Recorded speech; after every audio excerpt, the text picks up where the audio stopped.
Let's move on to the next spot on the board. 1 p.m. Eastern. Tennessee Titans 7-4, 4-2 on the road. Philadelphia Eagles 10-1, 5-1 at home. Lincoln Financial Field in Philadelphia, Pennsylvania. 47 Fahrenheit, cloudy, partly cloudy, 8 miles per hour. I already bet the Titans here.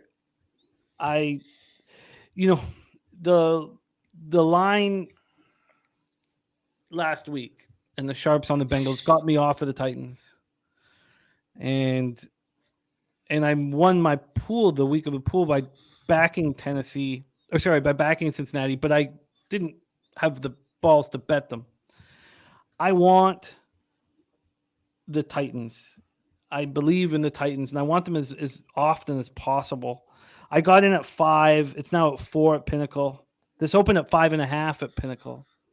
From a totals perspective, it opened up at 44.5, and it's still right there. There's been no movement. Birdie got the Titans plus 5.5. Great job.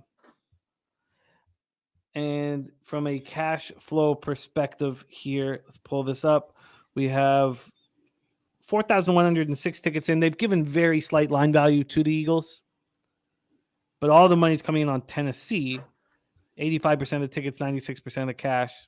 Yeah, it makes me nervous. Obviously, it's a very public dog at this point. 75% of tickets, 94% of cash on the over. I know there's not a big difference between really 5 and 4, or maybe there is, maybe not 5 and 4.5. But the Titans coming off a disappointing 2016 home loss to the Bengals. Tannehill was 22 of 34 for 291 yards. Derrick Henry was completely shut down by the Bengals on the ground. Completely shut down. 17 carries for 38 yards. Did catch 3 passes for 79 yards. But Treylon Burks caught 4 for 70, and Nick Westbrook-Akine caught 4 for 58. They went 0-3 in the red zone. They're spectacular in the red zone this year. They're also really strong defensively, red zone. They rank 8th in opponent red zone touchdown percentage. The defense gave them a chance. They allowed 20 points for the first time since week 2. They're impressive.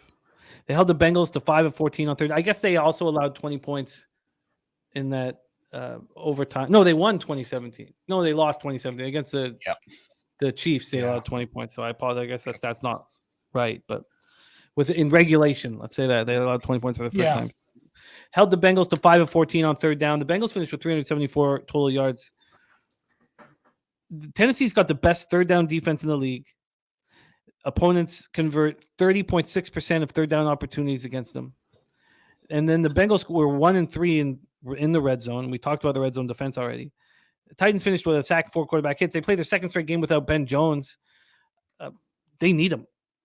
He's in concussion protocol, and there was false starts, and they got more comfortable as the game went on. But look, they need Ben Jones. Eagles coming off a wild 40-33 victory at home over the Packers on Sunday night. 10-1 for the 5th time in franchise history. They won Super Bowl the first 2 times, and the other 2 times, or sorry, not first 2 times. 2 times they won it all, and 2 times they lost in the Super Bowl. But every time they've started 10-1, they've made it to the Super Bowl. Jalen Hurts cemented his placement on top of the MVP chart or board by going 16-28 for 153 yards, 2 touchdowns, running 17 times for 157 yards. 157 yards rushing sets an Eagles quarterback single game record. First player since at least 1950 with 150-plus yards rushing, 150-plus yards passing, and multiple touchdowns in the game. Miles Sanders ran 21 times for 143 yards and 2 touchdowns. Hurts and Sanders became the first teammates to run for at least 125 apiece since Gore and Cap back in 2014.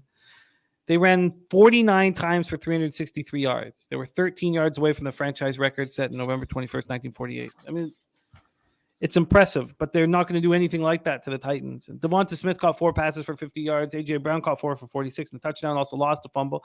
This defense looked so susceptible. And Jordan Davis is out of the lineup, and they can't stop the run. They're bottom 10 in opponents' yards per carry. Now they have a very angry Derrick Henry staring at them. They got 3 sacks, 5 quarterback hits. Reed Blankenship and Josiah Scott got picks, but Gardner Johnson, he left with a lacerated kidney. So he's out. Bad. He's out for at least 3 to 4 weeks. There have been a couple players who have dealt with lacerated kidneys before, and you can come back in 3 or 4 weeks. But I want the Titans here. Take it away for us, Andy. Titans, Eagles. Yeah, the Eagles weren't as bad on the ground defensively last week. Dillon was okay, but I don't know. Aaron Jones wasn't doing anything special. The Packers ran for 5 yards a carry. That's a little above league average. But I mean, you're right. Jordan Davis matters. He's eligible to come back this week. We don't know if he'll come back, but we've seen it when a run defense is working, like DJ Reader was. It's a problem. Derrick Henry looked kind of bad. This run defense couldn't get anything going. I don't know, maybe fortunate.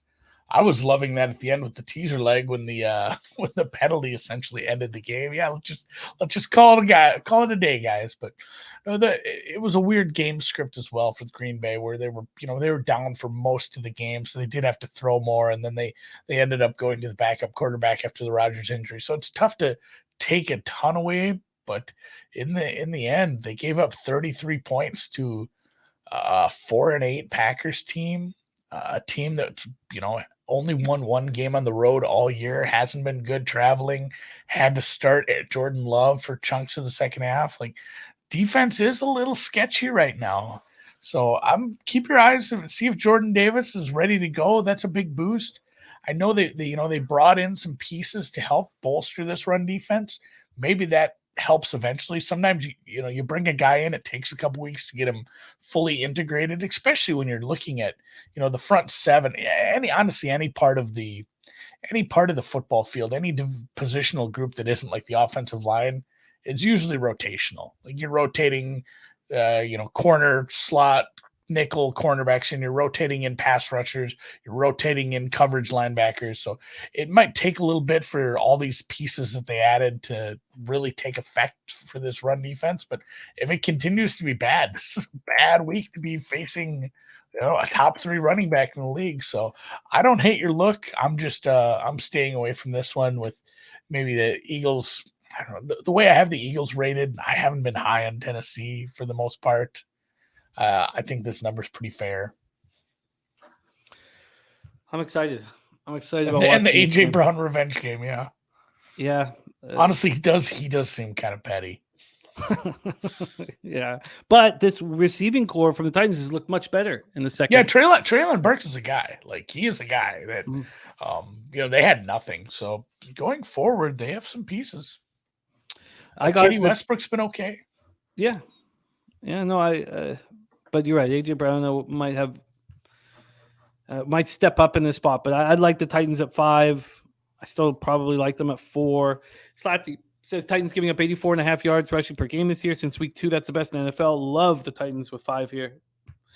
All right. Do you have any feeling on this total here? It's not moved a cent. No, it's probably pretty good. Like, I make it 45. I think you do see this later in the year too, where some of these totals come out and it's just, yep, that's where it should be, and you don't see a lot of action.